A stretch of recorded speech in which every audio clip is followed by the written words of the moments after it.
Daniele Busata, integrante da diretoria do Sincovar, ela que é profissional na área da contabilidade, vem para trazer instruções e orientações sobre a finalização do prazo para a declaração de imposto de renda para moradores do Rio Grande do Sul, situação que foi prorrogada por parte da Receita. Daniele, bom dia. Bom dia, tudo bem?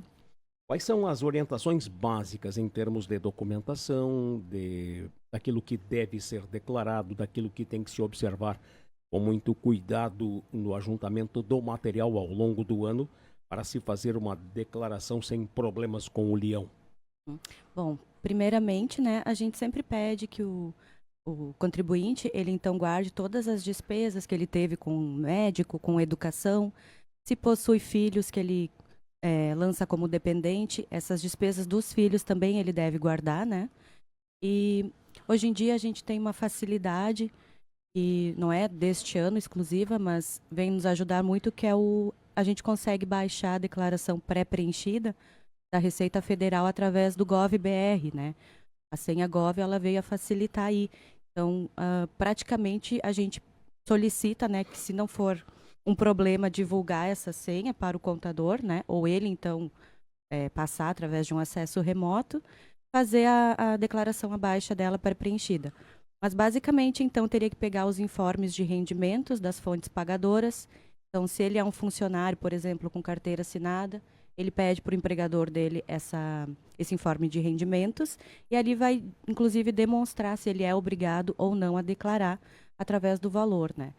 Mas então, quem seria, né? Eu não sei se é o Essa ponto. é uma pergunta importante. Quem é obrigado a fazer a declaração? Então, esse ano aumentou um pouco o valor de quem recebe rendimentos tributáveis.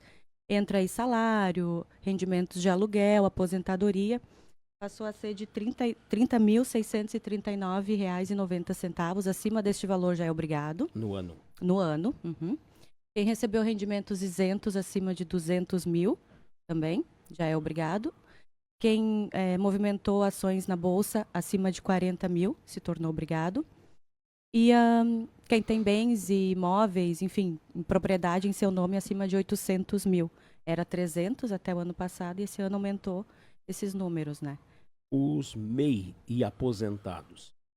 Os MEIs não necessariamente, só pelo fato de ser MEI, se tornam obrigados a fazer a declaração de imposto de renda.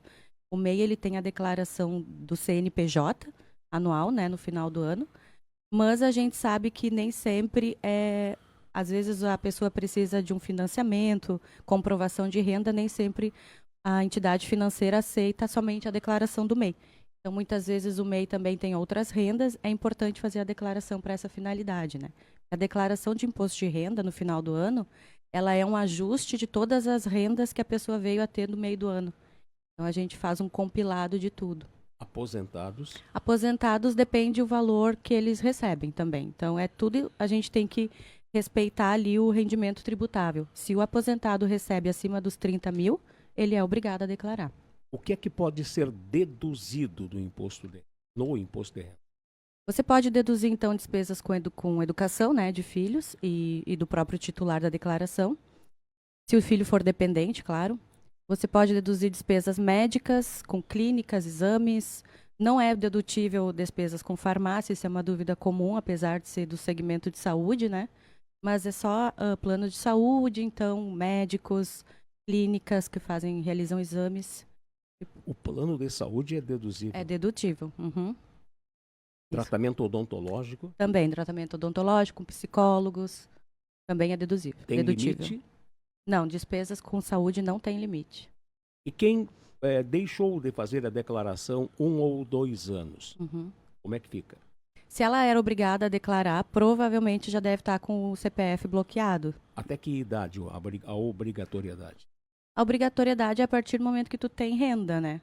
Então, vamos supor que você tem casos específicos. Vamos supor que você é emancipado ou tem renda já aos 16 e te obriga e você já tem que fazer a declaração, né?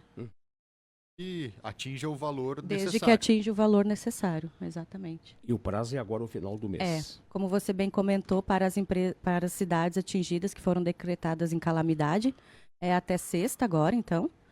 e para os demais municípios do Brasil era até maio. Então, o Rio Grande do Sul teve essa prorrogação em virtude da enchente das cidades que estavam em calamidade. Para quem tem financiamentos, a Caixa, a Casa Minha Vida, ou financiamentos de veículos, compra de bens, seja imobiliário ou de automóveis, como fica a declaração? Uhum. Só o fato de ter o financiamento não obrigaria também, mas quem tem que declarar e tem esses financiamentos, a gente deve lançar então isso nas dívidas, né? E a questão da casa em específico é uma particularidade até interessante. Você coloca nos bens e direitos, né? Que seria o que você tem em posse, o valor que você já pagou do financiamento. E não o valor total. E não o valor total, né? Às vezes isso gera uma grande confusão. Então a gente sempre orienta que, se possível, né, contate um contador para fazer a sua declaração, porque tem regrinhas ali, particularidades que às vezes não é tão óbvia, né? O fato da grande cheia do mês de maio, início do mês de maio, ter alagado 2/3 do Rio Grande do Sul, pode ter consumido, inclusive, com alguns documentos importantes. Como é que fica esta circunstância, digamos assim? Isso é um problema realmente que a gente... É uma novidade, né? Que a gente não sabe muito como lidar. O que a gente orienta e que facilita é o GovBR. Porque o que acontece? Todas as fontes pagadoras, elas informam, digamos assim, o empregador, ele informa na DIRF, que é a declaração dele, todos os pagamentos que ele fez aos funcionários, os impostos de renda retido, que é o informe de rendimentos que o funcionário ganha. Isso está lá dentro do portal da Receita Federal. Com o GovBR, a gente importa tudo isso para a declaração já. Então, muitas vezes a pessoa não precisaria ter o documento, o informe em papel, né? E hoje em dia você consegue, por exemplo, com o banco, você consegue através de aplicativo no celular. A gente tem esses facilitadores que hoje em dia é digital, né? Então você consegue pegar, muitas vezes, segunda via pelo celular mesmo, né? Tá bem, Daniele. Prazo, portanto, terminando o prazo útil na sexta-feira. Útil, né? Isso aí, sexta-feira é o vencimento da guia, inclusive, para quem tem a pagar. Para quem tem a restituir, aí o prazo vai ser setembro, se enviar, né, nesses últimos dias, é o último prazo de restituição. Os gaúchos vão ter uma preferência nessa restituição? Sim, eles tiveram até, quem enviou antes, tiveram essa preferência. Ah, entendi. Isso, e entendo eu que quem não enviou ainda vai entrar no último lote, né? Quais são as penalidades para quem não declarar? É multa, né? E o CPF fica bloqueado. O valor? É em torno de R$100 e poucos. Obrigado, Daniele, pela presença e pelas informações. Imagina, estou à disposição. Tá bem, Daniele Busata, ela que é da área da contabilidade, integrante da diretoria do Sincovar.